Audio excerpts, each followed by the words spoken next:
Do you believe that you've dedicated your life to something that is impossible to solve? Yeah, I think so. It's worth attempting to solve. How do you define what a good conversation is? We're not folks who are benchmark maxing. This doesn't feel like talking to humans until people are delighted because the experience goes beyond that which is human.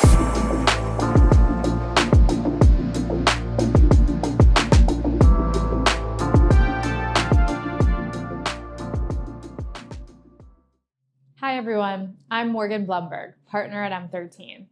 At M13, we invest in early founders building through structural shifts that reshape technology, markets, and human behavior. One of the biggest shifts happening in AI is that machines are no longer just generating content. They're starting to communicate directly with people. That raises a simple question. What makes someone trust a voice they've never heard before? Today's guest is Lily Clifford, founder and CEO of Rime AI. While much of the industry is focused on making AI voices sound more human, Lily is focused on understanding human behavior. Her team has analyzed more than 100,000 AI conversations to learn what keeps people on the phone, earns trust, and creates better customer experiences. In this conversation, we will explore what Rime's data reveals about trust, why enterprises are building voice stacks instead of just buying voices, and what every AI founder can learn from psychology, linguistics, and human behavior. Let's get into it. Lily, thanks for doing this. Thanks for having me. Thanks for chatting with me. Of course, anytime. Yeah, and thank you for hosting us in this amazing space. Maybe just say a minute about where we are and the impact that this place has had on you guys through the Rime journey. We're at 25th Street Recording in Oakland, California. 25th Street Recording was started and owned by someone very deeply interested in maintaining the analog history of music. Behind us is the API console.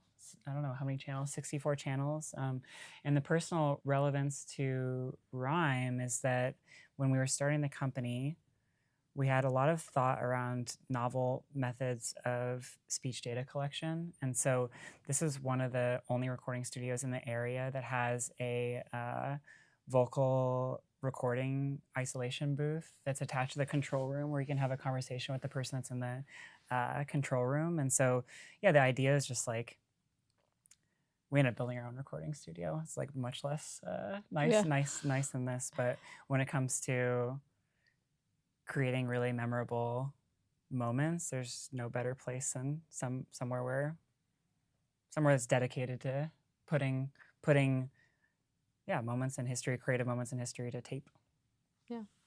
Amazing. And so this was the location of the first Rime recording ever. Yeah, it was the location of the first Rime recording ever. There's also just local Bay Area analog music history here. In this outboard gear here, there's Mercury and Marquette Audio Labs gear. And this is someone we had worked with on a consulting basis when we were building our recording studio. He was also involved in the construction of this recording studio. So yeah, I don't know. It's a pretty, I've had only 3 or 4 moments in this recording studio, but one of them was just talking with, the engineer behind the console, whoever that was there that day when I came in, and just galaxy brain thoughts about sampling rates, recording audio beyond the range of human hearing, and, the engineer still feeling like we could appreciate something that we in physical reality couldn't even hear, right? I don't know. There's also just a lot of craft, right? If you look around, you see essentially no parallel lines in the construction. And that's because if there are any parallel lines, it creates these sort of resonant pockets of sound that end up weirdly just building. It's kind of a weird concept that there's just a pocket of sound that's just reverberating almost endlessly. And so I love that attention to detail. And indeed, below our feet is, I don't know how many feet, probably 20 feet of just air. Oh, okay. There's this whole subfloor is a sort of room within a room. And so, I don't know. It's just it's all about attention to detail, craft, and happened to be one of the first places that I came to almost by accident.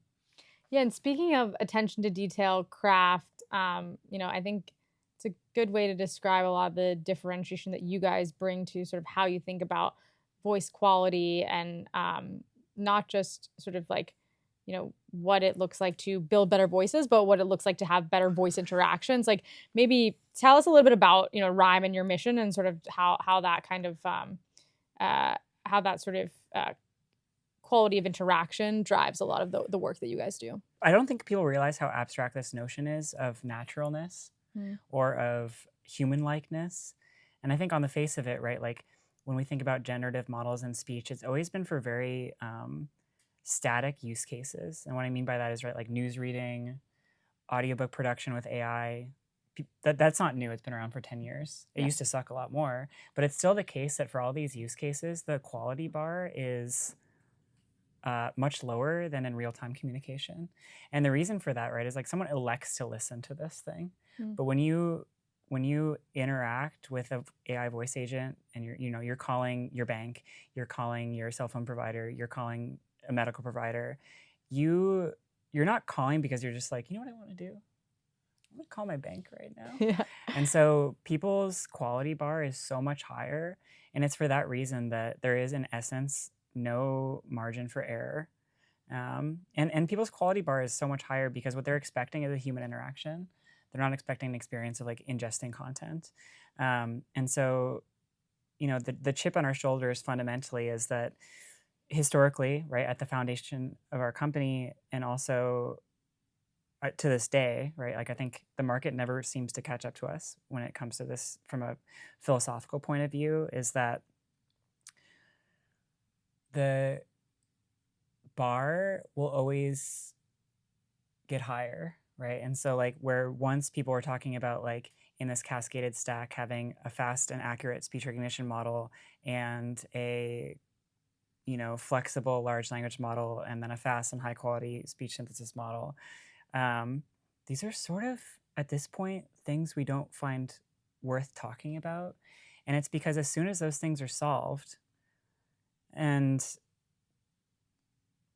people accept that they're solved, then the question becomes like, okay, I'm building a voice agent, and the thing that annoys me the most is like the speech synthesis model has no notion of when a tool call is happening, and therefore like there's just a bunch of dead air in my application, or I have to hack this other large language model together that's sole purpose is when a tool call is taking a long time to respond is to generate a filler sort of out of thin air, right? And this fundamentally is not how I'm talking to you right now, right? Like I'm thinking about the next thing I'm going to say, I'm planning my action, I'm listening, right?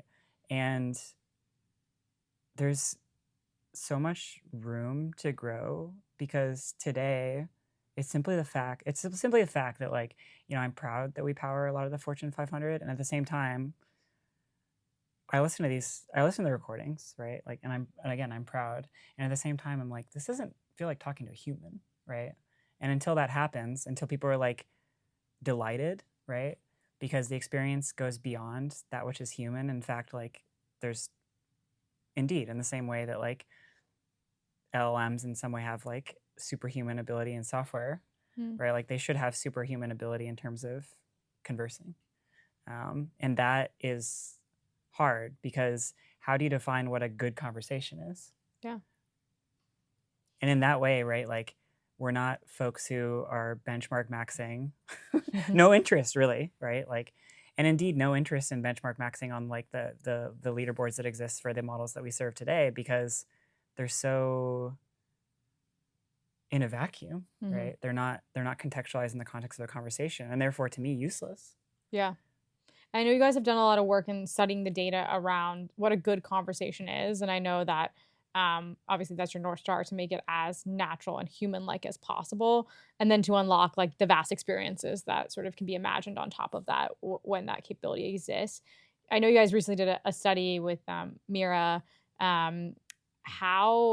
What are some of the interesting like data points there? What were some of the interesting insights that you learned, from that study, and then the hundreds of thousands of hours of voice that you guys have already captured? I think like so we have this customer, first and foremost, they're a customer. That's what they've been historically, and they came to us and said, "Hey, listen, we want to run this study." They're in the business of opinion research, and so they're making hundreds of thousands of phone calls to begin with. They, like any other startup building in voice, have the pick of the litter of models they can choose from, and they had picked Rime in the same way that most people pick voices today, which is vibes. Yeah. And they came to us and said, listen, we want to publish this paper for our own edification, but also, right, to increase our visibility within the community that we're serving, opinion researchers, pollsters, et cetera. And we want to test the effect of the voice, and indeed the voice provider, on someone's willingness to engage in this opinion research. And so they made 100,000 phone calls, 30,000 with Rime, 30,000 with 11 Labs, and 30,000 with Google.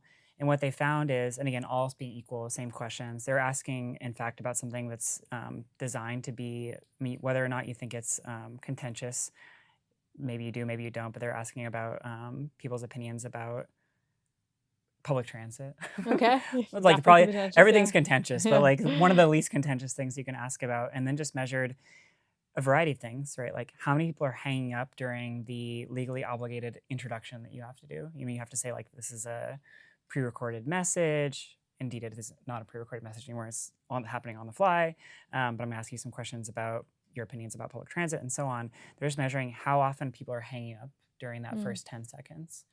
What they find is that indeed, most people who hang up in the first 10 seconds, they're not hanging up because they heard Google and Rime. They're hanging up because they're like, oh, I didn't expect to be getting this call right now, and it's, it's AI. But after the first 10 seconds, there was a statistical significance of folks' willingness to stay on the phone when they're hearing Rime versus 11 Labs and Google. As far as why that is psychologically, I think it has to be the fact that we train our models on conversation data first and foremost. And how you quantify that effect, I mean, it's just in terms of effect size, right? Like you're 3% less likely to hang up. But why that is, I don't know. I mean, again, that's what that speaks to is just human psychology. I think at one point people would think that like, oh, Rime has more relatable voices. They have more, socially, demographically specific voices and so on. And I think also at the end of the day, yeah, we have those things, but is there something just, and there has to be, right? In the same way that like the engineer here thinks that even if we're listening to audio, we can tell whether or not that signal contains frequencies above the range at which our brains can even process information, right? Like every little thing matters so much. And there's still a lot left to do, right? Because like the voice is just one piece of that. Right. And thinking about maybe moving beyond just the voice, it's also sort of a lot of the orchestration and infrastructure and entire stack that enterprises are now thinking about building themselves instead of just buying that voice. Like, what does the future stack look like? How are you guys pushing the bounds of sort of the latest and greatest, and kind of what infrastructure exists for the future of these voice interactions? Yeah, I mean, if you're building a voice application today, you're essentially, from a product perspective, there's very few other domains of product development that exist like this, where you're like, yeah, the pieces I picked are like pretty good, and when we do a demo, people kind of like it. And Yeah. and then we put it into production, it kind of works. Yeah. Like no other product is like that. Imagine if like self-driving cars were like that. You know what I mean? And as a result, people have a very distinct lack of imagination about what these applications could look like, because, I mean, you can't blame them. They don't have a full understanding of what the tooling will look like, right, in a year and 2 years and 3 years. And so, I mean, it is the case that enterprises just now are beginning to adopt any sort of LLM-driven voice application development. But voice applications, while they're easier to build, right? Large text models have made voice applications easier to build. Yeah. They have fundamentally not changed how they feel to interact with from the end user perspective. And so it will not be until we get models that synthesize and understand speech. And that doesn't, for what it's worth, have to be, full duplex. It doesn't have to be bidirectional. Will it eventually be bidirectional? Probably. Whether or not that's going to be, through an approach that you find like in the working at Qtire, the Moshi, or NVIDIA Personaplex, or whether it'll be something more like the thinking machines with a chunked interleave strategy of text and video and audio tokens. Who knows? I think you kind of just let the big labs duke that out, like the fundamental little building blocks of the approach to prediction. But it is the case that like there is a distinct lack of effort on those players to actually build something that people who are building voice applications today can use, right? And so like if you look at the bidirectional model that's rumored to come out from OpenAI, it will not be accessible via API. It will only be in the ChatGPT app. Like, why is that? Because it is first and foremost designed for this consumer use case where you're to impress someone, right?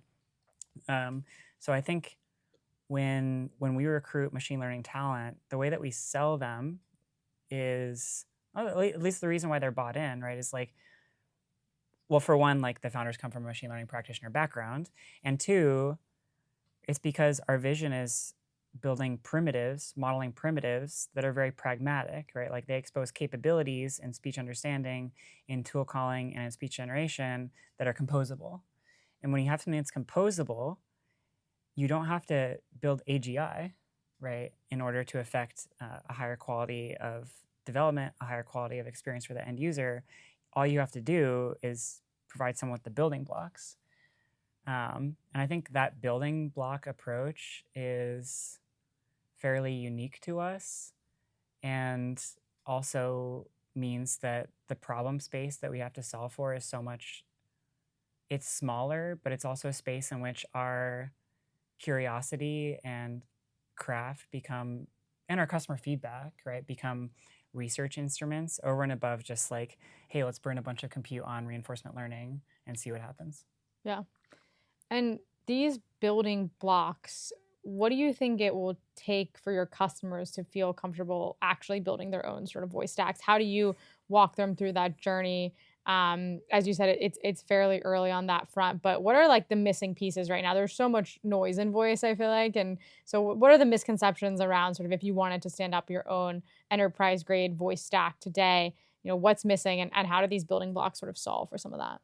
I mean, we experience this all this time, right? Like where someone tries out the Gemini Live model or the real-time API or advanced voice mode, and they're like, this is the bar, right? Like this is actually the bar. And what they quickly realize is that the experience is truly compelling. And the reality is you can't build with these models. And the reason why you can't build with these models is, again, like they're not built for building on top of, right? Yeah. That's hard for people to understand, for what it's worth. It's like, I can see this, why can't I build on top of it?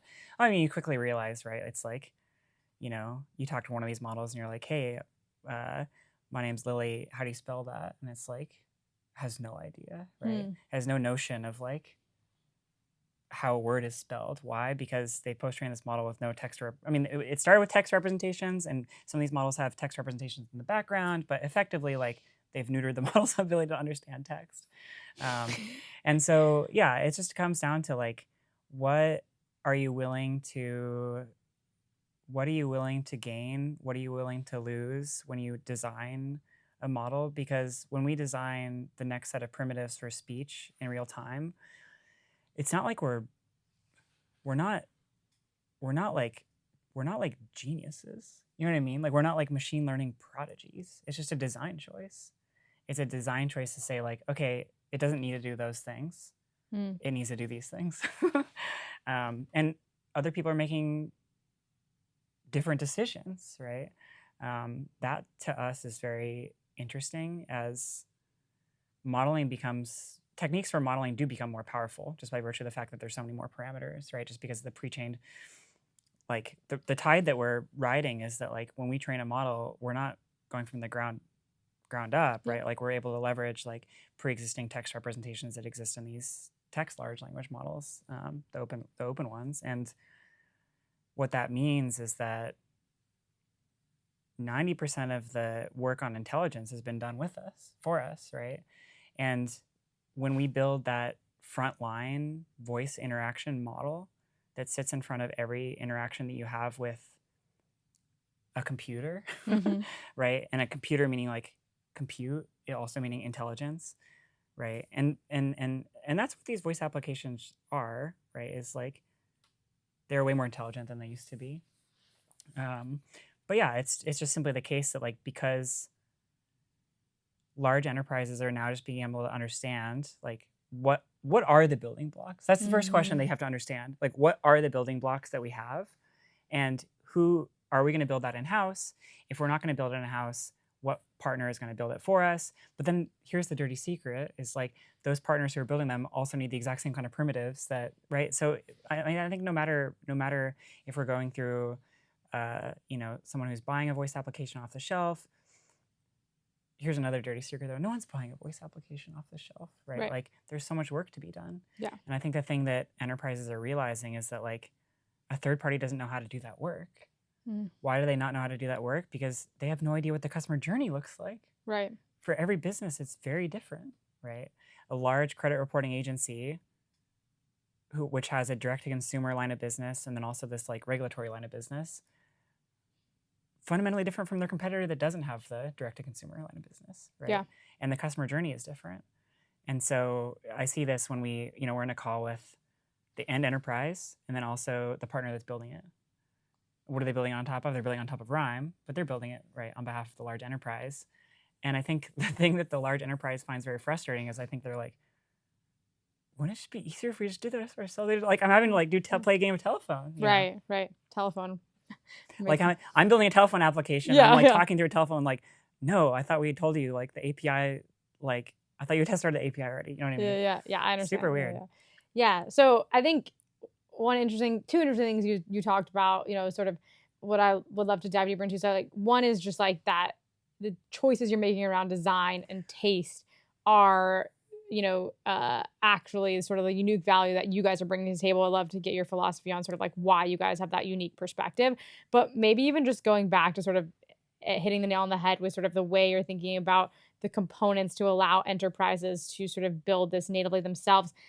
Do you believe that in the future, enterprises will build their own sort of direct voice interactions for their customers and that the tools and the primitives just are not good enough yet for them to do that? And Rime's mission is to sort of expose the right primitives so that it's easy for anyone, whether it's, enterprise in a high trust environment where you guys are focused, all the way down to sort of, someone wanting to, put together a consumer facing voice interaction, sort of, that they can do that, with relative ease in terms of the tooling and bring their own expertise to the table. Like, is that how you guys think about the future of where Rime will play from a positioning perspective versus, you mentioned, others are trying to just deliver a voice solution, off the shelf?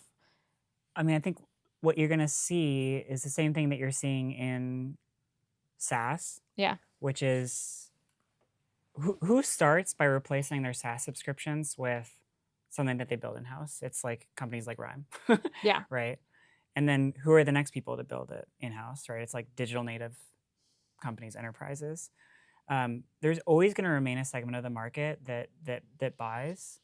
And at the same time, right, the direct analogy would be like the early days of the web, where McDonald's, I mean, they didn't give a fuck about McDonald's.com. They weren't thinking about it. Right. And so like when they first had something, they were like, I guess we just need something. Right. And then when mobile app came around, right, and they're like, I think it was probably different at that point. They're probably thinking about it. But maybe they didn't have a huge mobile team, right? Yeah, exactly. Yeah, work with an agency or something, But then like now just think about how much of a focus that is for Starbucks, for McDonald's, right?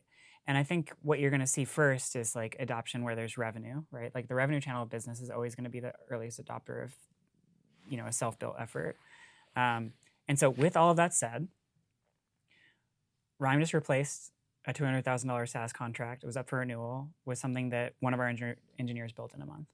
He's an extremely talented engineer who understood our business because he's employee number 1. And I don't think employee number 30 could have done it, right? And so there is that to be said. And at the same time, right, like every application will become easier to build. Why are voice applications hard to build right now? Because people in the enterprise don't understand the difference. This comes as a surprise to people. They don't understand the difference between speech recognition and speech synthesis. They don't understand that like the LLM doesn't natively do sentiment analysis over audio. They don't understand any of that, right? And so like the challenge for them is, again, like there's so many building blocks and they don't know how to put them together, right? And it's not as easy as like just spinning up a demo where you connect speech recognition to LLM to TTS, because what you quickly realize is it doesn't work, right? Like it's not making your API calls correctly, right, reliably. It actually sounds like crap because it takes 10 seconds to call that tool. And these models are fundamentally not only turn-based, but essentially like every operation is blocking. And so it's not until the building blocks themselves become unified. There's always gonna be building blocks, but like the same model should be capable of understanding sentiment of audio as it is in transcribing audio, right? As it is in generating audio, as it is in making the relevant tool calls in conjunction with the generation of audio. And so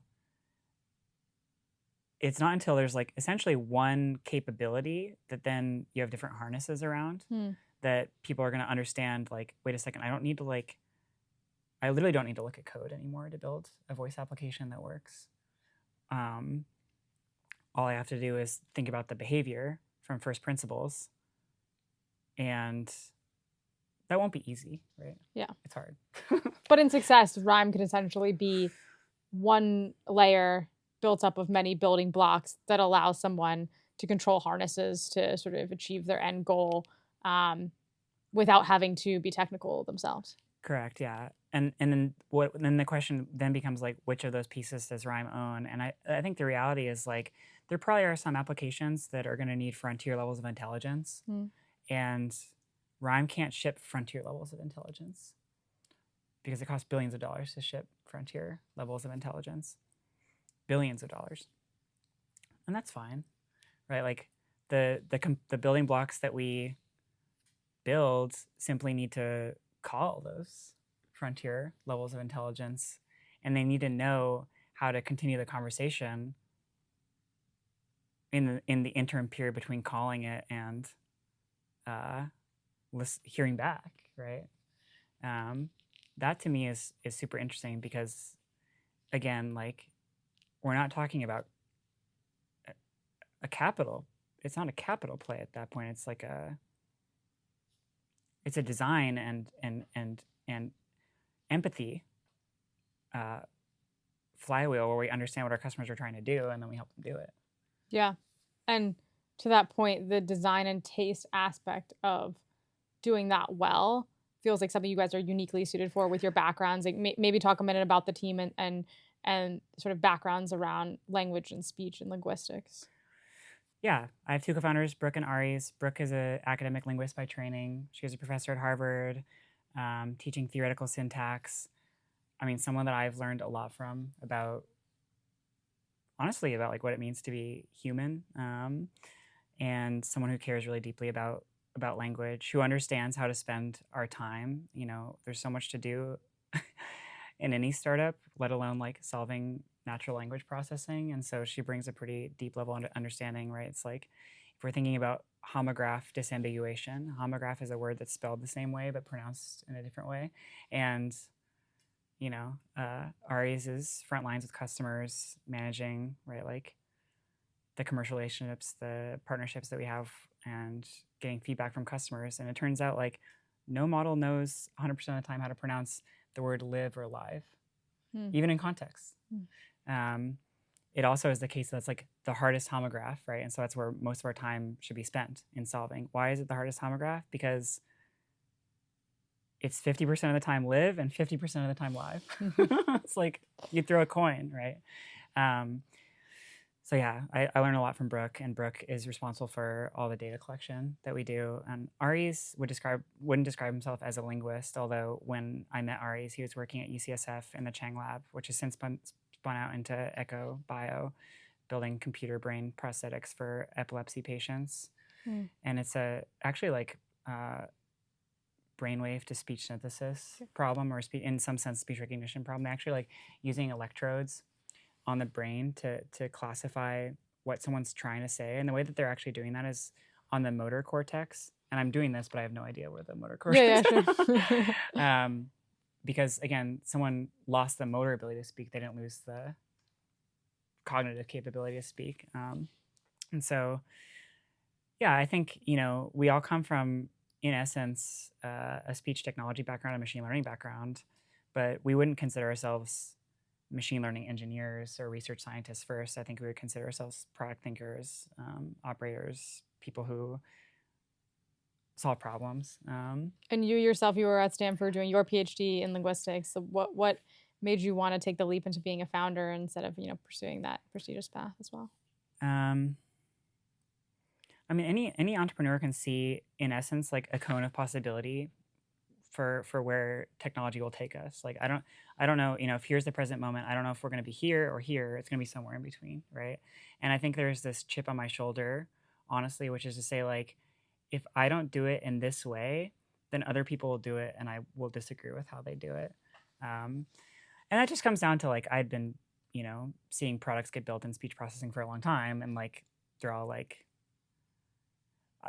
I think the reason why people think that like some of these things are commodities is because people build them as if they were commodities. And it offended me that, like, you pick up, you're an enterprise, you're trying to build a voice application, you have like 6 options of voices. Yeah. It's like crazy. And like none of them sound like real people. Like, they sound human-like. Again, this gets back to what I was saying earlier. They sound human-like, they sound natural. They sound as if a person could have said those things, but not in a way that any of us actually speak, right? And so humans are really good at this, by the way, like inventing ways of talking or writing that like no one actually uses in the real world. And so that I found offensive. And I think there is this idea that if we started, and we would be the only people doing this, and we have been, right, to like collect data of people talking with friends or family members, that the product that we would build would be fundamentally different, right? And I think, like, again, the market is always kind of 6 months behind us in this regard, and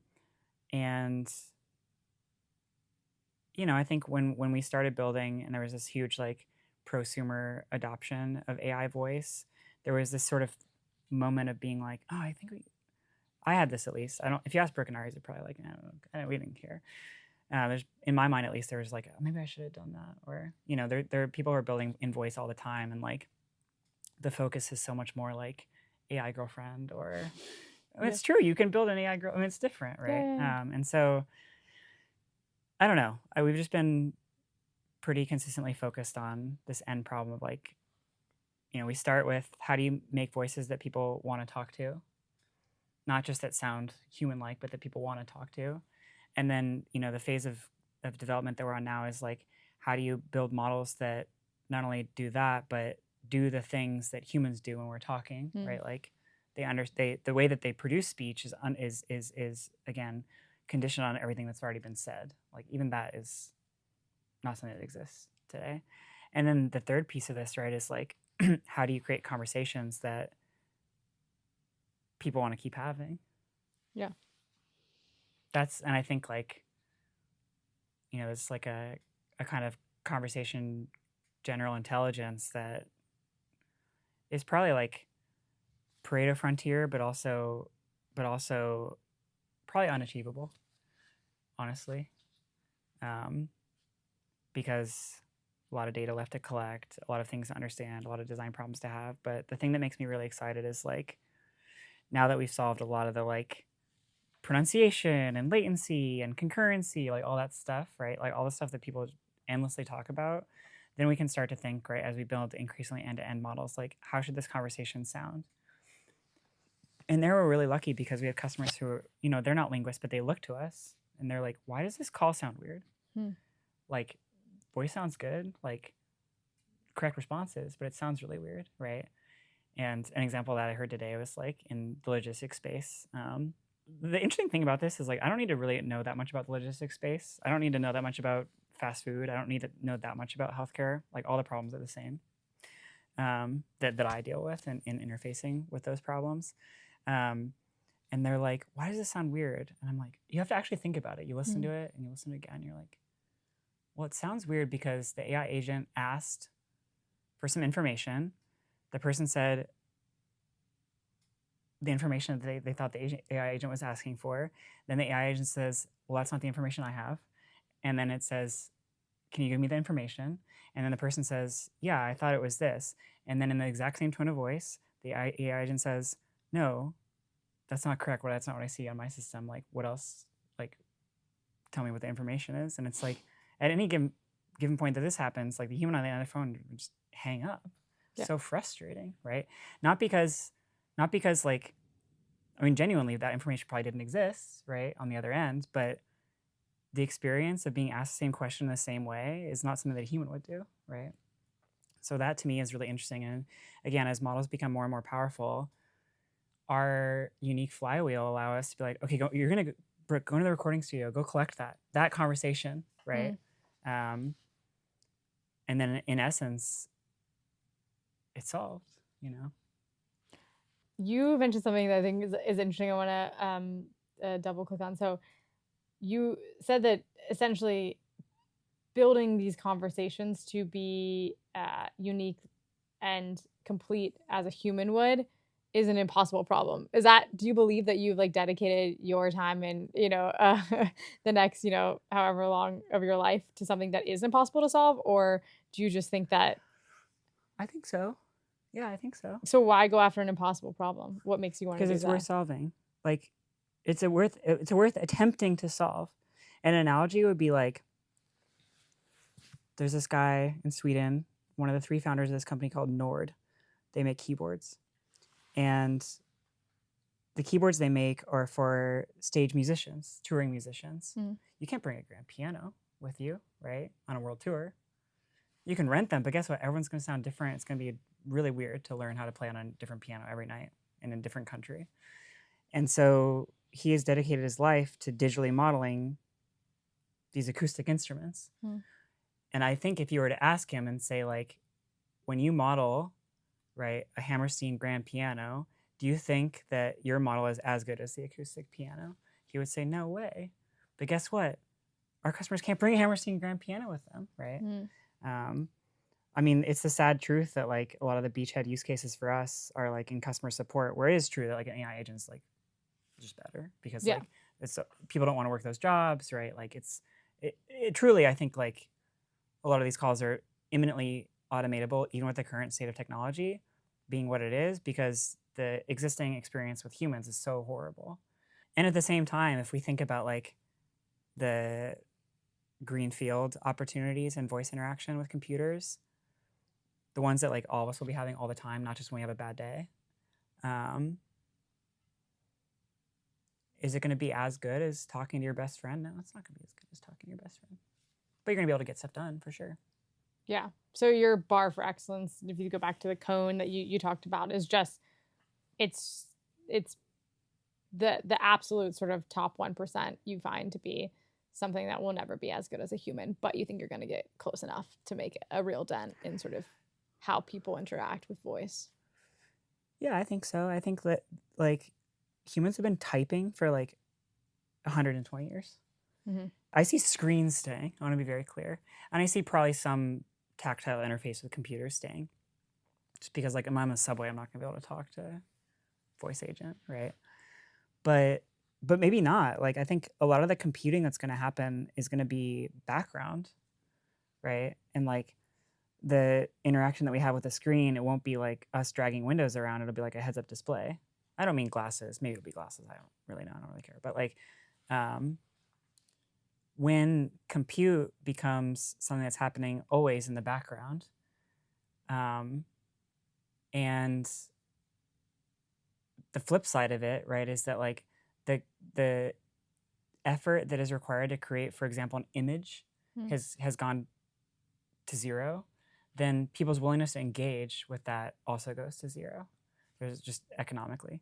And so voice is uniquely one of the things that like if multiple people are talking, I can't pay attention to both of them, right? And so like what does that tell you? It tells you it's like it's A, something that can like just jolt us out of awareness, and B, can be an interface with something that's just happening sort of just in the background, right? And so, you know, I think about it like the corny analogy is like when Tony Stark, Iron Man, is in his suit, right? And he's doing all this stuff he's doing, and like the heads-up display has all this crap on it, right? Like when he really needs to pay attention, the voice comes on, right? It's like, Tony, you got to pay attention. He's like, not right now. He's like, no, you really got to pay attention. That assistant in his helmet's not his best friend, right? But like that element of engagement, yeah, I think will become one of the primary ways that we interface with whatever's happening in the background. Yeah, makes a ton of sense. And maybe just like going back to the start, so like why linguistics for you at all. Why voice? Like, what does language and voice mean to you? I know you're a musician yourself. Like, sort of, what is your calling towards sound, audio, words, language? On the face of it, right? Like language is the thing that separates us from every other animal, right? Like there are things we can't do that other animals can do, right? Like I can't fly, right? Would be nice. I can't breathe underwater. But when it comes to animals that on the surface, morphologically, physically, are similar to us, I mean, we don't know. It could be the case that Neanderthals also had language. We don't actually know. The arguments are very few and far between, for and against. But definitely, like our more distant human ancestors did not. And it's a pretty crazy capability to have.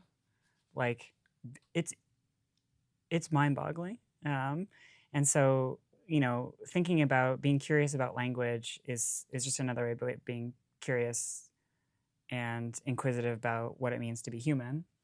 And at the same time, when it comes to speech, right? Like before I was a deep learning practitioner, AI practitioner. It's so cringe, by the way. Like when I still have like the first screening call with, I'm not on every hiring loop anymore, but like machine learning scientists, I'm the first call. And I find myself saying AI voice, and I'm like, oh, wait a second, you're judging me so hard right now. Like, I'm not one of those people. Trust me. Like, 5 years ago, I called it deep learning. Yeah. But I digress. Before I was doing the deep learning research that I was doing acoustic phonetics research on vowels. And vowels are super interesting because if you were to cut your head off right above your vocal folds, and you were speaking still, or somehow able to speak still, that sound would be like the sound of a bicycle card in the spokes of a bicycle. It'd be like just pure click. In the case of your voice, maybe 180 times a second. In the case of my voice, maybe 140 times a second. I have a lower pitch voice. But the thing that makes the vowel is the vocal tract, just resonance, pure resonance.